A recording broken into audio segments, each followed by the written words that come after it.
Hi everybody, Gourmet Grandad here and welcome back to my kitchen. Today I'm going to be making something really lovely, a really tasty meal. It's a weekday meal but it could be a weekend meal too. It's a bacon and pasta bake and it's absolutely delicious. So simple, easy to make, cheap to make, which is very important.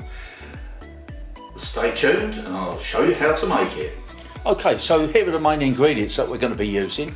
We're going to need some bacon, one whole onion, a couple of garlic cloves because it's a very small garlic, some cheddar cheese, some red Leicester cheese, pasta of your choice.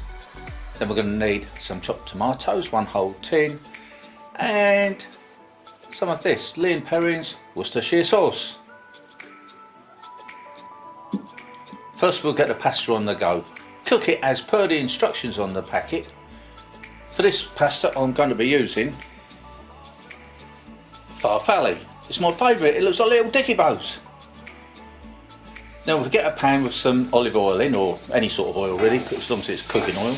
And we go in with the onions. Now I want to cook these down until they're a bit soft, what I always like to call translucent, so you can almost see through them. So keep them stirred around for a bit. Then we can go in with the garlic next. We don't want the garlic in there too long, just in case it burns. Give this a mix around, then we can move on to the next step.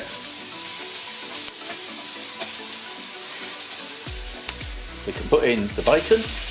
I've cut this all into sort of quite large chunks really, roughly cut I suppose you could call it. Mix this all around, get all the flavours mixed in together. There we go. Don't forget the ones around the edge. Then we go in with our one whole tin of chopped tomatoes. Stir these in. It's starting to look good already. Now a nice hefty squirt of tomato puree. This makes all the difference. It adds flavour to any tomato based dish. Then some Worcestershire sauce. Not too much of this. It's quite powerful, but it's got quite a distinctive taste. Pinch of sea salt for seasoning, pinch of black pepper for seasoning too. Give this all a nice mix. Then we can go in with about 1 tablespoon full of freshly chopped parsley. This is from my garden, by the way. Mix that in. Then we can leave this for about 20 minutes until it thickens. Once it's thickened, we can add this to our pasta, which has been drained. Make sure it's thoroughly mixed in, so all these little, what I call dicky bows, get covered in the sauce, and then we can plate up. I've got a previously greased baking dish here, so I'm going to put this mixture over as evenly as possible, and then put the topping of cheese on. As you can see, I've mixed the two cheeses together. It's quite colourful, isn't it? Then we can scrape these into the edges. Make a real good job.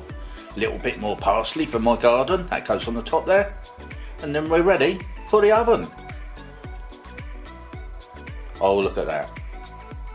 Finished view. Beautiful, absolutely beautiful. That lovely crust on the top. It's about time to dive in and have a taste of this beautiful pasta and bacon bake. I must say this cheesy topping is just so thick and crusty, it's a job to get through. But I will. Oh yes, that's a winner in my books. Please try it for yourself. Midweek meal, everybody will like it, you won't be disappointed. Thanks again for watching this video and I'll see you guys again next time. Bye.